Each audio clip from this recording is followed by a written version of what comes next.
Permitam-me começar a conversa de hoje com uma analogia simples. O corpo humano pode ser visto como um jardim cuidadosamente cultivado, do qual seu proprietário cuidou por 60, 70 ou até 80 anos. Ao longo desses longos anos, ele aprendeu a cuidar dele, a fertilizar o solo, a regar as flores, e os frutos que amadurecem neste jardim parecem-lhe as plantas mais belas e seguras. Eles são percebidos como a personificação da saúde, um presente generoso da natureza, um concentrado de luz solar. As pessoas instintivamente se sentem atraídas por eles, desejando se deliciar sem prejudicar, fortalecer a imunidade, reabastecer as vitaminas. Existe uma crença profunda, quase sagrada, em seus benefícios, enraizada desde a infância. No entanto, e se, entre essas flores maravilhosas, ervas daninhas traiçoeiras se esconderem no jardim? Plantas que, externamente, são indistinguíveis das flores, exalam um aroma semelhante, mas lentamente, dia após dia, envenenam o solo, esgotam recursos vitais e sufocam impiedosamente as plantas vizinhas, mais frágeis. Essas ervas daninhas são, na verdade, algumas das frutas mais comuns para nós. Tal engano representa uma das maiores tragédias da nutrição moderna, especialmente relevante para os idosos. A humanidade aprende a temer inimigos óbvios, carne gorda, açúcar refinado, álcool. Sua ameaça é visível e compreensível, mas as pessoas se mostram completamente indefesas diante de um adversário que se disfarça habilmente de amigo, um inimigo que elas mesmas trazem com carinho para suas casas. A tarefa de hoje não se resume a simplesmente criar uma lista negra. Seu objetivo é ensinar a todos a ver a diferença fundamental entre uma flor verdadeira e uma erva daninha que a imita com maestria. Como médico endocrinologista, dediquei minha vida ao estudo aprofundado de como os alimentos interagem com o sistema hormonal humano, como controlam o metabolismo e como podem acelerar ou retardar o relógio biológico. As informações que serão apresentadas hoje não se baseiam em teorias da moda passageiras, mas em leis rigorosas da bioquímica e em décadas de observações clínicas. Antes de prosseguir com esta investigação botânica, gostaria de fazer uma pergunta. Qual fruta cada um considera mais saudável? Qual consome com mais frequência com total confiança em seu efeito benéfico? Banana, maca, uva?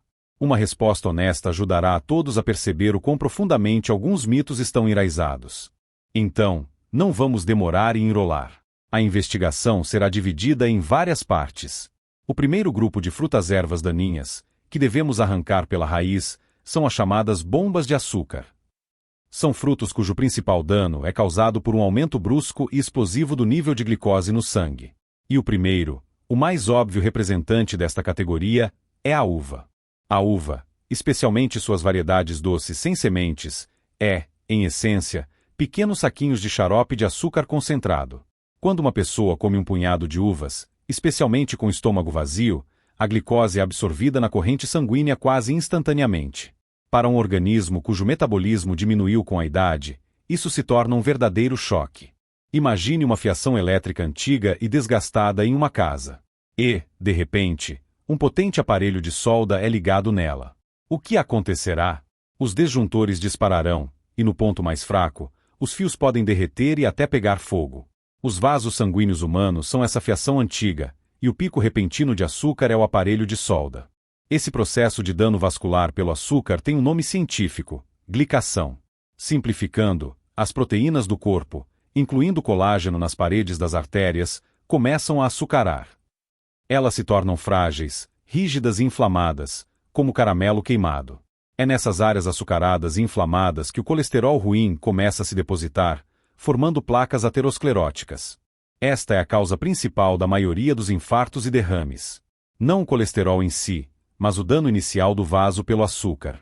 Isso me lembra a história de uma paciente, uma senhora amável de 80 anos, que foi internada na clínica com queixas de uma súbita piora da visão. O exame revelou trombose dos vasos sanguíneos mais finos da retina. Quando os especialistas começaram a analisar sua dieta, descobriram que seu principal deleite era a uva, que ela cultivava em sua varanda. Ela acreditava sinceramente que o que é dela, sem química, podia ser comido sem restrições. Sua história é um exemplo clássico de como um hábito aparentemente saudável, lenta mas seguramente, mina a saúde por dentro. O segundo representante do grupo das bombas de açúcar é ainda mais traiçoeiro, pois muitas vezes se esconde sob a máscara de um lanche saudável. É a manga, especialmente na forma desidratada. A manga fresca já é uma das frutas mais doces. Mas quando a água é removida para fazer frutas cristalizadas, ela se transforma em um concentrado puro de açúcar.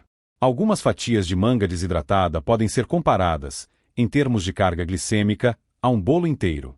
A pessoa pensa que está comendo uma fruta, enquanto seu pâncreas trabalha em modo de emergência, liberando ondas de insulina na corrente sanguínea. Esses balanços de insulina são uma das principais causas do ganho de peso na velhice, especialmente da gordura visceral na barriga. Essa gordura não é apenas um defeito estético, mas uma verdadeira fábrica hormonal, produzindo substâncias que causam inflamação crônica em todo o corpo. E, finalmente, o terceiro e mais comum sabotador de açúcar são as variedades doces de maçã. O ditado, "uma maçã por dia mantém o médico longe", é um dos mais prejudiciais na dietética. Ele não faz distinção entre as variedades.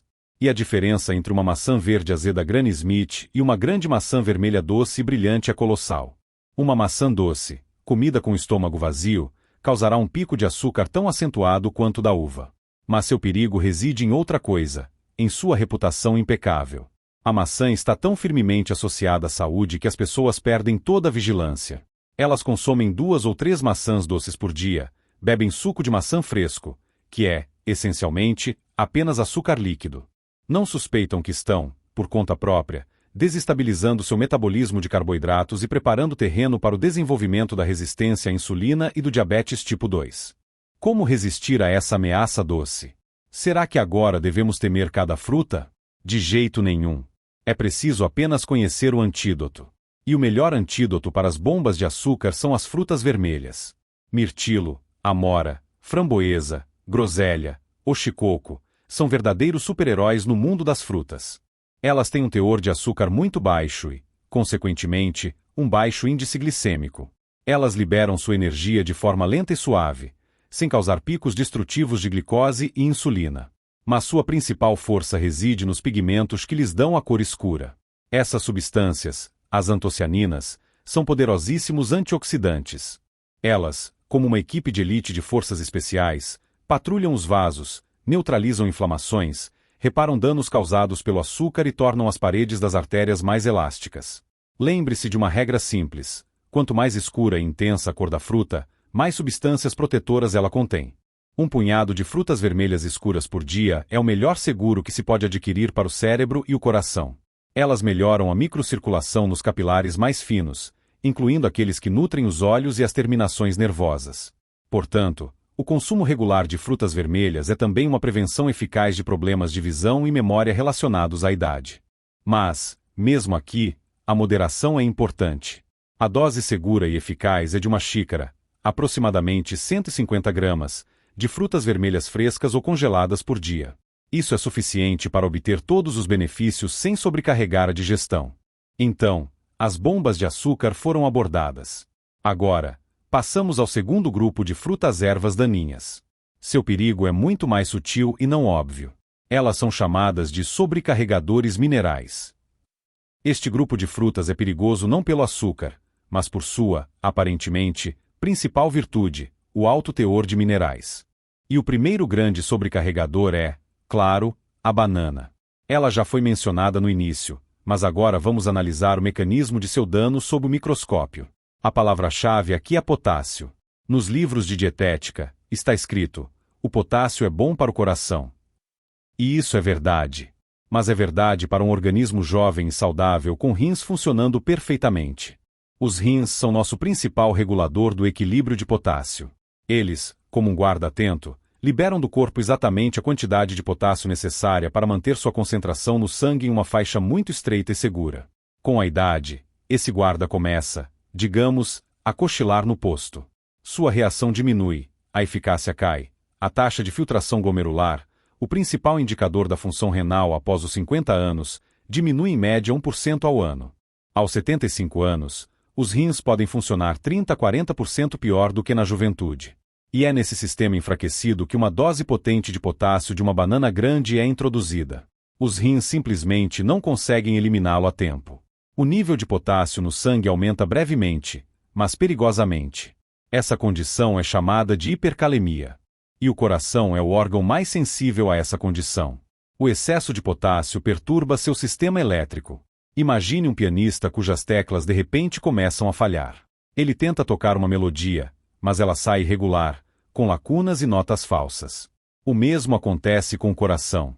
Isso pode se manifestar como extrasístoles, batimentos cardíacos perceptíveis fora de hora ou, pior, curtos episódios de arritmia, como fibrilação. No momento em que os átrios se contraem cauticamente, podem se formar microtrombos, que depois viajam para o cérebro. Este é um dos mecanismos mais comuns de desenvolvimento de acidente vascular cerebral isquêmico em idosos. E a pessoa pode nem desconfiar que o gatilho para essa arritmia foi uma banana saudável, comida apenas 1 hora antes. Isso me lembra a história de um antigo paciente, um engenheiro aposentado, que era literalmente obcecado pela ideia de controlar a pressão arterial. Ele comprou um medidor de pressão e a mídia até 10 vezes ao dia. Em algum lugar, ele leu que as bananas ajudavam a baixar a pressão e começou a consumir 2 ou 3 bananas diariamente, considerando-as a melhor prevenção. No final, ele foi internado com um ataque gravíssimo de bradicardia. Seu pulso caiu para 35 batimentos por minuto, e ele quase perdeu a consciência. O nível de potássio no sangue estava altíssimo.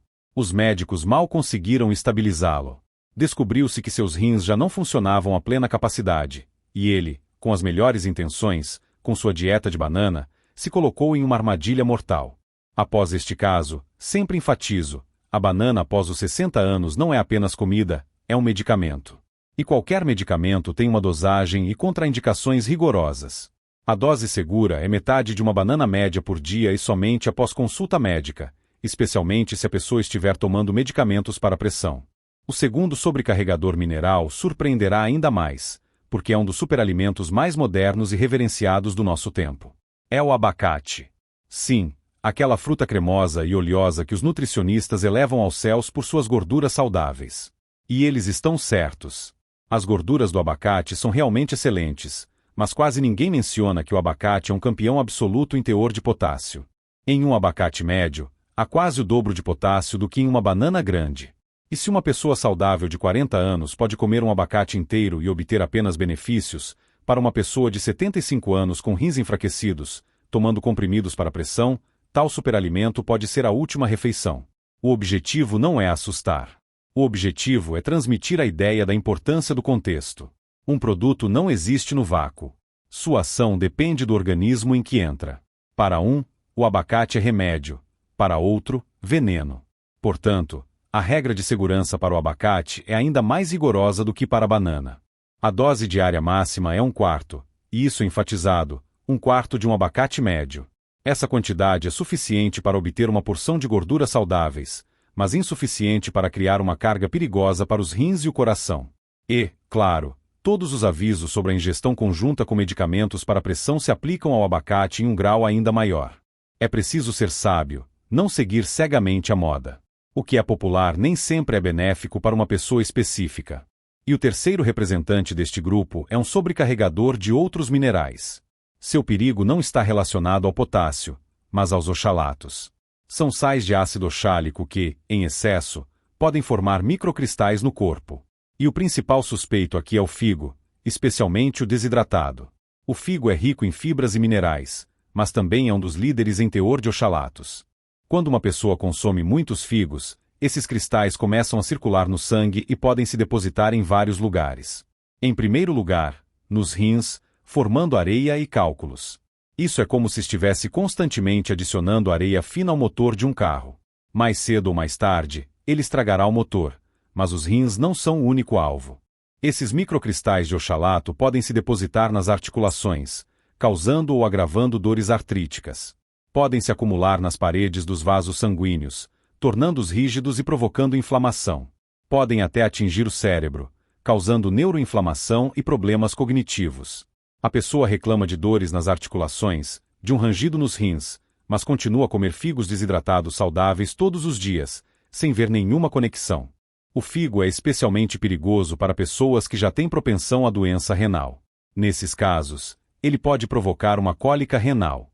Portanto, a dose segura de figo é de 1 ou 2 unidades de figo fresco ou 1 unidade de figo desidratado por dia, não mais, e sempre acompanhado de bastante água limpa para ajudar os rins a lavar esses cristais.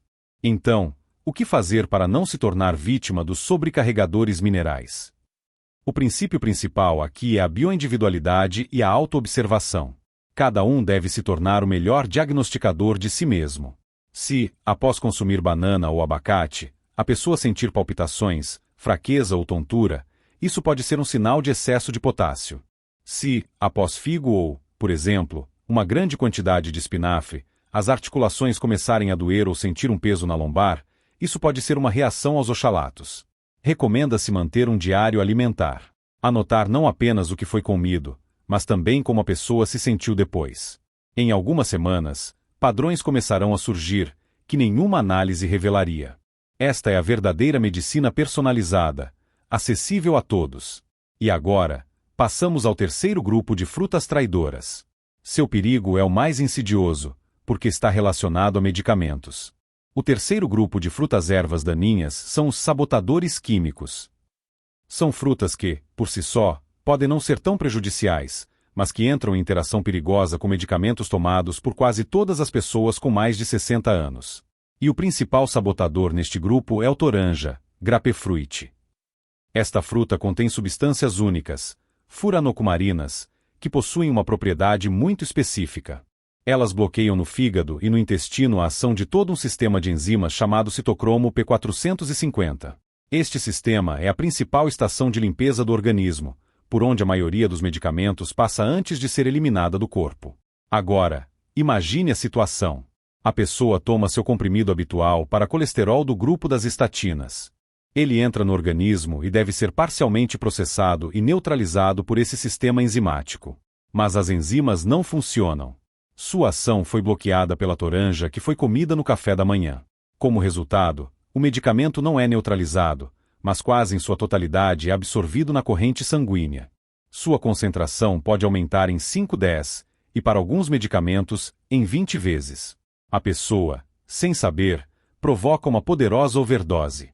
E a overdose de estatinas pode levar à rabdomiólise, uma grave destruição do tecido muscular, que, por sua vez, pode causar insuficiência renal aguda. E a pessoa culpará o medicamento, embora a culpa seja da fruta saudável. E isso não se aplica apenas às estatinas. A toranja interage perigosamente com dezenas de medicamentos vitais, com alguns medicamentos para pressão, bloqueadores dos canais de cálcio, com anticoagulantes, com medicamentos para arritmia, com imunossupressores. A lista é enorme, por isso, aos pacientes é dada uma regra simples e categórica.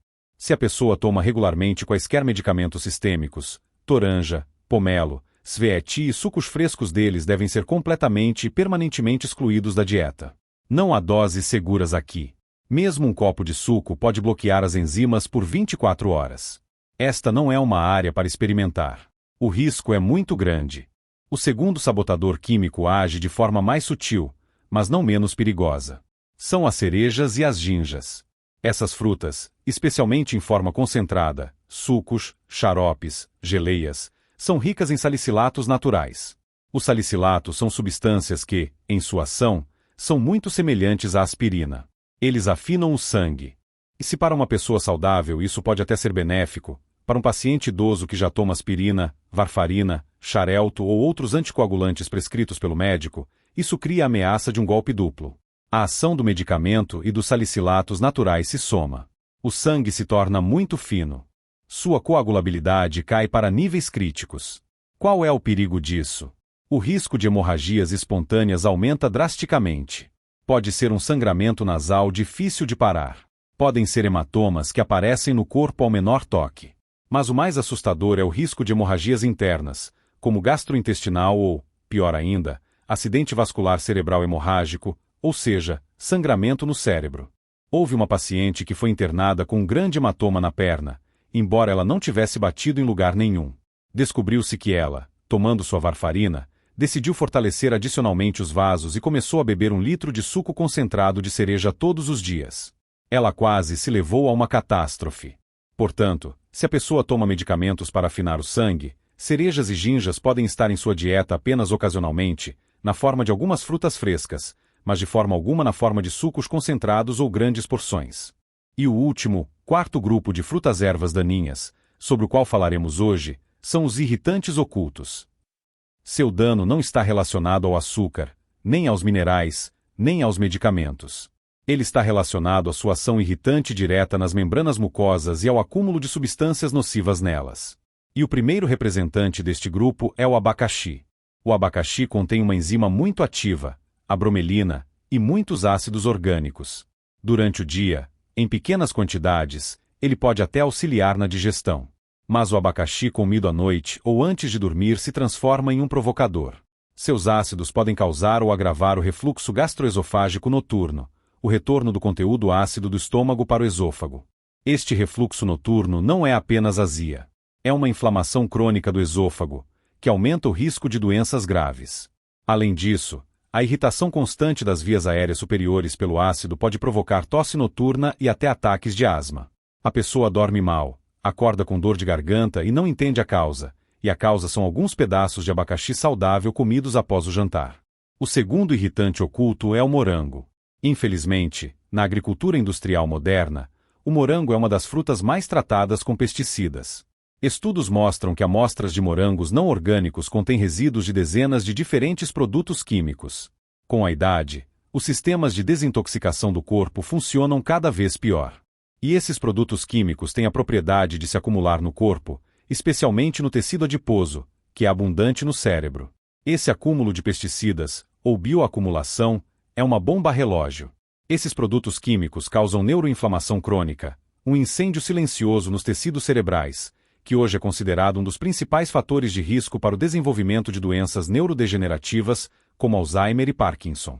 A pessoa come morangos, acreditando que está obtendo vitaminas, mas na verdade, talvez esteja carregando em seu cérebro uma dose de toxinas que lentamente destroem os neurônios. Claro, isso não significa que se deve abandonar os morangos completamente, mas exige a máxima responsabilidade na sua escolha. Recomenda-se comprá-los apenas na estação, de agricultores locais confiáveis, ou escolher orgânicos, se houver essa possibilidade. E sempre se deve lavar bem as frutas, deixando-as de molho por 10-15 minutos em uma solução fraca de bicarbonato de sódio, que ajuda a neutralizar parte dos pesticidas superficiais. Então, um trabalho colossal foi realizado. 4 grupos de frutas-ervas daninhas foram analisados: bombas de açúcar, sobrecarregadores minerais, sabotadores químicos e irritantes ocultos. A imagem pode parecer bastante sombria. Pode-se ter a impressão de que o mundo das frutas é um campo minado, impossível de atravessar sem explodir. Mas não é assim. O objetivo desta história não é assustar, mas dar um mapa desse campo e ensinar a usar um detector de minas. Esse detector de minas é o conhecimento. Agora sabemos onde as principais ameaças podem se esconder. Sabemos sobre açúcar, potássio, oxalatos, interações com medicamentos. E agora podemos reunir todo esse conhecimento e formular um protocolo universal de segurança de frutas para pessoas de idade sábia. Este protocolo consiste em 5 princípios-chave. Princípio número 1. Conheça seu inimigo. Antes de introduzir qualquer fruta em sua dieta de forma permanente, deve-se gastar 5 minutos estudando sua composição. Ela tem um alto índice glicêmico, muito potássio, muitos oxalatos. Existem interações conhecidas com os medicamentos que você toma? Essa simples verificação ajudará a evitar 90% dos problemas potenciais. Princípio número 2. O tempo é seu aliado. Deve-se lembrar de uma vez por todas. Frutas são alimentos da primeira metade do dia. A última fruta deve ser comida o mais tardar às 16 horas.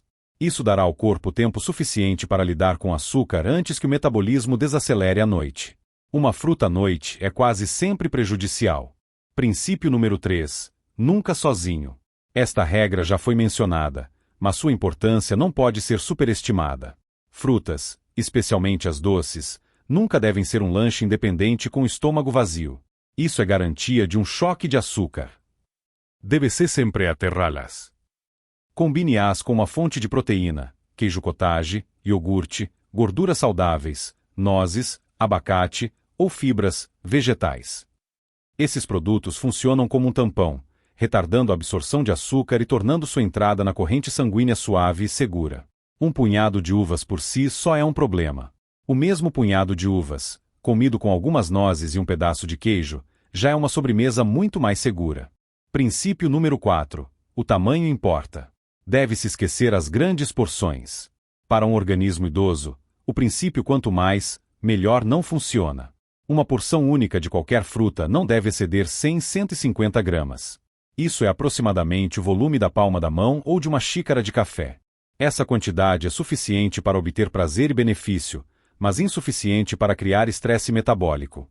É melhor comer 2 frutas diferentes em pequenas quantidades ao longo do dia do que uma grande de uma vez. E princípio número 5. A variedade é sua proteção. Não se deve fixar em 1 ou 2 frutas favoritas. Quanto mais ampla a paleta de frutas e bagas na mesa, menor o risco de overdose de alguma substância, seja açúcar, potássio ou oxalatos.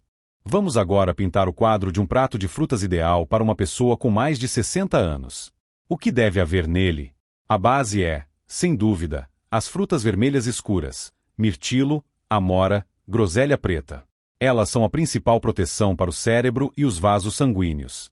A elas pode-se adicionar metade de uma maçã verde para pectina e fibra, algumas fatias de kiwi para vitamina C e saúde vascular, 1/4 de abacate para gorduras saudáveis e energia estável, talvez, algumas ameixas ou um damasco. Isso é tudo, talvez. Este é o conjunto seguro e mais útil que deve constituir 90% da dieta de frutas. E todo o resto, bananas, uvas, caquis, figos, não são alimentos diários, mas um deleite raro e festivo, que a pessoa se permite em pequenas quantidades e com todas as regras de segurança. É importante entender que essa abordagem não é uma dieta. Dietas são restrições temporárias que quase sempre terminam em falha. O que está sendo discutido é a formação de uma nova mentalidade. É a transição do consumo irrefletido para a alimentação consciente. É a compreensão de que a comida é o medicamento mais poderoso disponível todos os dias. E este medicamento, como qualquer outro, tem suas dosagens, suas indicações e suas contraindicações. E a tarefa, como uma pessoa sábia, é aprender a ler este manual de instruções para cada produto que é colocado no prato. Este é o verdadeiro nível profundo de autocuidado. Talvez alguns estejam ouvindo agora e pensando, meu Deus, quantas complicações! Antigamente as pessoas comiam de tudo da horta e viviam até os 90 anos. É um equívoco muito comum. Primeiro, aqueles que viveram até os 90 anos são resultado de seleção natural. Apenas os mais fortes sobreviveram. Não sabemos sobre os milhões que não chegaram lá.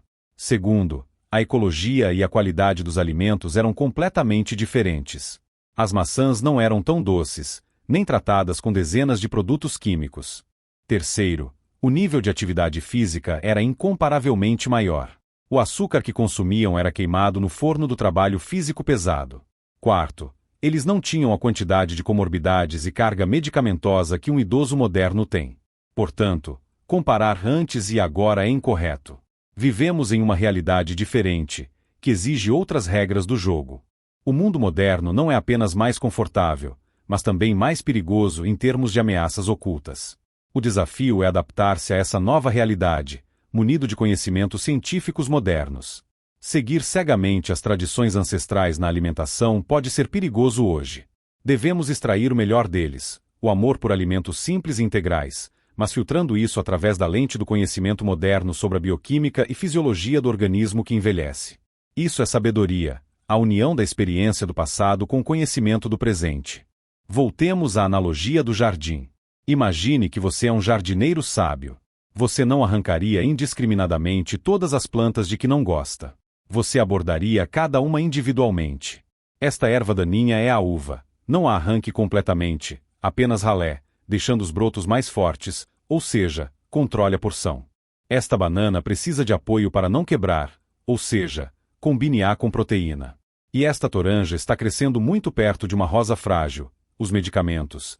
E, infelizmente, terá que ser removida completamente para salvar a planta mais valiosa. Veja, não é uma guerra. É um trabalho cuidadoso e minucioso para criar harmonia no jardim. É importante entender que cuidar da alimentação não é uma restrição, mas sim uma expansão de possibilidades. Quando uma pessoa se alimenta corretamente, ela ganha mais energia, a neblina mental se dissipa e ela começa a pensar com clareza. As dores nas articulações diminuem, permitindo mais movimento, caminhadas e brincadeiras com os netos. A pressão arterial se estabiliza, e a pessoa deixa de viver com medo constante de um AVC. A alimentação correta não é sobre não pode, é sobre pode. Pode-se viver muito, ativamente, com a mente clara e sem dor. E as pequenas mudanças no prato, mencionadas hoje, são o preço do bilhete para essa vida plena e de qualidade. Permitam-me dar outro exemplo. Havia uma paciente, Frau Ingrid, que sofria de uma forma grave de artrite. Suas mãos estavam retorcidas pela dor, e ela mal conseguia segurar uma xícara. Ela tomava anti-inflamatórios fortes que estavam destruindo seu estômago. Ao analisar sua dieta, descobriu-se que ela comia muitos produtos da família das solanáceas diariamente: batatas, berinjelas, tomates, que, como se sabe agora, podem intensificar a inflamação em pessoas sensíveis. Os medicamentos não foram suspensos, mas foi sugerido que ela eliminasse completamente as solanáceas da dieta por 2 meses. Foi muito difícil para ela, mas o resultado superou todas as expectativas. Após 2 meses, ela veio à consulta e, chorando de alegria, mostrou as mãos. O inchaço havia diminuído, e as dores haviam reduzido significativamente. Ela conseguiu reduzir a dose de seus medicamentos pela metade. Claro, sua artrite não desapareceu completamente, mas ao remover o principal provocador da dieta, ela rompeu o ciclo vicioso da inflamação crônica e deu ao seu corpo uma chance de recuperação. Sua história não é sobre frutas, mas ilustra perfeitamente o princípio principal. Às vezes, a raiz do maior problema de saúde não está na farmácia, mas na geladeira. E para encontrá-la, não são necessários exames caros, mas atenção, conhecimento e disposição para mudar. É crucial compreender que não se está defendendo a ortorexia, uma obsessão maníaca por comida certa. Essa é outra extremidade que também leva ao estresse e não traz saúde. O que se propõe é a regra 80-20. 80% da dieta deve ser composta por alimentos amigos, vegetais, folhas verdes, gorduras saudáveis, proteínas de qualidade, frutas e bagas seguras. Os 20% restantes são a zona de liberdade. É o espaço para pequenas alegrias, um pedaço do bolo favorito no aniversário do neto, aquele raminho de uvas doces na casa de amigos. Quando a base é 80% saúde, esses 20% não conseguirão destruí-la. Os problemas começam quando essa proporção se inverte. Assim, uma vasta investigação foi realizada. Houve um mergulho nas profundezas da bioquímica, o mecanismo de funcionamento dos órgãos foi desvendado, e a ação dos hormônios foi estudada. Frutas ervas daninhas foram arrancadas pela raiz e flores curadoras foram plantadas em seu lugar. Houve um aprendizado para ser um jardineiro sábio no jardim do próprio corpo. Agora, com todo esse conhecimento, 2 estradas se abrem. A primeira é simplesmente ouvir, acenar com a cabeça em aprovação e não tomar nenhuma atitude. Deixar tudo como está, contando com a sorte, é, sem dúvida, a opção mais fácil, mas também a mais arriscada. Existe um segundo caminho, o da pequenas, mas consistentes, ações diárias, o da transformação consciente. Este caminho exige esforço significativo, atenção e autocontrole. No entanto, é ele que leva à obtenção de saúde robusta, energia inesgotável e longevidade. Deve-se começar pelo mais elementar. Não tente mudar tudo de uma vez. De todo o conteúdo da conversa de hoje, é proposto que a pessoa escolha uma única ideia que mais ressoou. Por exemplo, pode ser a regra de beber um copo de água antes do chá ou substituir a banana por frutas vermelhas. Recomenda-se praticar essa única regra por uma semana, transformando-a em um hábito sustentável. Quando se tornar automático, pode-se adicionar a próxima. Assim, passo a passo, tijolo por tijolo, será erguido um novo e sólido edifício da própria saúde, capaz de resistir a quaisquer tempestades da vida. É importante lembrar que o corpo humano possui uma capacidade surpreendente de autorregeneração. Se pararmos de envenená-lo diariamente e começarmos a fornecer os materiais de construção corretos, ele responderá com gratidão. A qualidade do sono melhorará, haverá um aumento de energia, as dores diminuirão e a mente ficará mais clara. Isso não acontecerá instantaneamente, é um processo longo. No entanto, cada escolha correta feita pela pessoa é sua contribuição para esse processo. Cada fruta salvadora consumida é um investimento em seu fundo de pensão pessoal de saúde. E os frutos desse fundo serão colhidos pelo resto da vida, na forma de vigor, mente clara e excelente bem-estar. É preciso enfatizar novamente a importância da abordagem individual. Todas as informações apresentadas são princípios gerais, cientificamente fundamentados. No entanto, cada organismo é único. Uma pessoa pode ter sua própria intolerância individual, mesmo ao produto mais benéfico. Portanto, a principal ferramenta a ser utilizada é o próprio corpo. Ele atua como o conselheiro mais confiável e sincero. É necessário aprender a ouvi-lo. Ele se comunica não com palavras, mas com sensações, leveza ou peso, um aumento de energia ou fadiga, conforto ou inchaço. Esse diálogo não verbal é a consulta mais valiosa que se pode obter. Na prática clínica, Observam-se dois tipos principais de pacientes idosos. A primeira categoria inclui aqueles que, com a idade, perdem a esperança, param de cuidar de si mesmos e confiam totalmente nos medicamentos. Sua existência se transforma em visitas intermináveis a médicos e idas a farmácias. A segunda categoria são pessoas que encaram a idade como um desafio e começam a cuidar de seus corpos com ainda mais zelo e atenção. Elas estudam ativamente informações, ajustam sua dieta, movimentam-se muito, e sua qualidade de vida aos 80 anos frequentemente supera a de muitos aos 60. A qual tipo a pessoa deseja pertencer? A escolha é exclusivamente dela, e ela não é feita em um futuro distante, mas agora mesmo, no momento em que se decide o que será colocado no prato. Esta longa conversa aproxima-se de sua conclusão lógica. Percorreu-se um vasto caminho, desde a simples questão sobre a banana até os princípios fundamentais da gestão da própria saúde. Espera-se que não apenas se tenha fornecido um conjunto de fatos, mas que se tenha despertado nos ouvintes uma centelha de curiosidade e o desejo de se tornarem a melhor versão de si mesmos. O desejo de se transformar naquele jardineiro sábio que, com amor e profundo conhecimento, cuida de seu jardim inestimável. Afinal, a saúde de uma pessoa é realmente o bem mais precioso que ela possui. É o alicerce sobre o qual se constroem todas as outras alegrias da vida: a comunicação com entes queridos, os hobbies favoritos, as viagens. Gostaríamos de expressar gratidão pela paciência e pelo estudo cuidadoso deste tema complexo, mas vital. Se a pessoa ouviu até este ponto, isso demonstra seu enorme respeito por si mesma e por seu futuro. No mundo moderno de percepção fragmentada, a capacidade de se concentrar em informações significativas é por si só uma grande virtude. Existe a convicção de que são precisamente essas pessoas ponderadas e atentas que constituem a principal força motriz de transformações positivas na sociedade. E sente-se grande orgulho por tal audiência. Por favor, não deixe que este conhecimento se torne uma bagagem inútil na memória. O maior erro é o conhecimento que não se traduz em ação. Comece a agir e compartilhe esta informação com aqueles que você ama. Talvez um telefonema para a mãe ou uma conversa com um amigo, na qual seja recontada pelo menos parte da discussão de hoje, se torne para eles aquele guia vital que mudará suas vidas para melhor. Esta é a verdadeira reação em cadeia da saúde, e qualquer um pode iniciá-la. Como recomendação final, gostaria de oferecer um conselho prático simples, mas muito eficaz. Cada vez que se sentar à mesa, antes de começar a refeição, simplesmente olhe para o seu prato e faça a si mesmo uma pergunta: este alimento me constrói ou me destrói? Este breve momento de reflexão, essa pausa antes de comer, pode mudar drasticamente a situação. Ela transforma o processo automático de ingestão de alimentos em um ato consciente de autocuidado. E, com o tempo, a pessoa notará como suas escolhas começarão subconscientemente a pender para os alimentos que promovem a construção. Agradecemos por participar desta jornada de conhecimento. É importante lembrar que cada um é o principal criador de sua própria saúde. O conhecimento adquirido são ferramentas, e o corpo é o material mais responsivo, que responderá com alegria ao cuidado demonstrado. Alimente-se com sabedoria, leve uma vida ativa e seja saudável. Que o jardim do corpo floresça e dê frutos até a velhice, proporcionando apenas alegria e energia. Os melhores votos.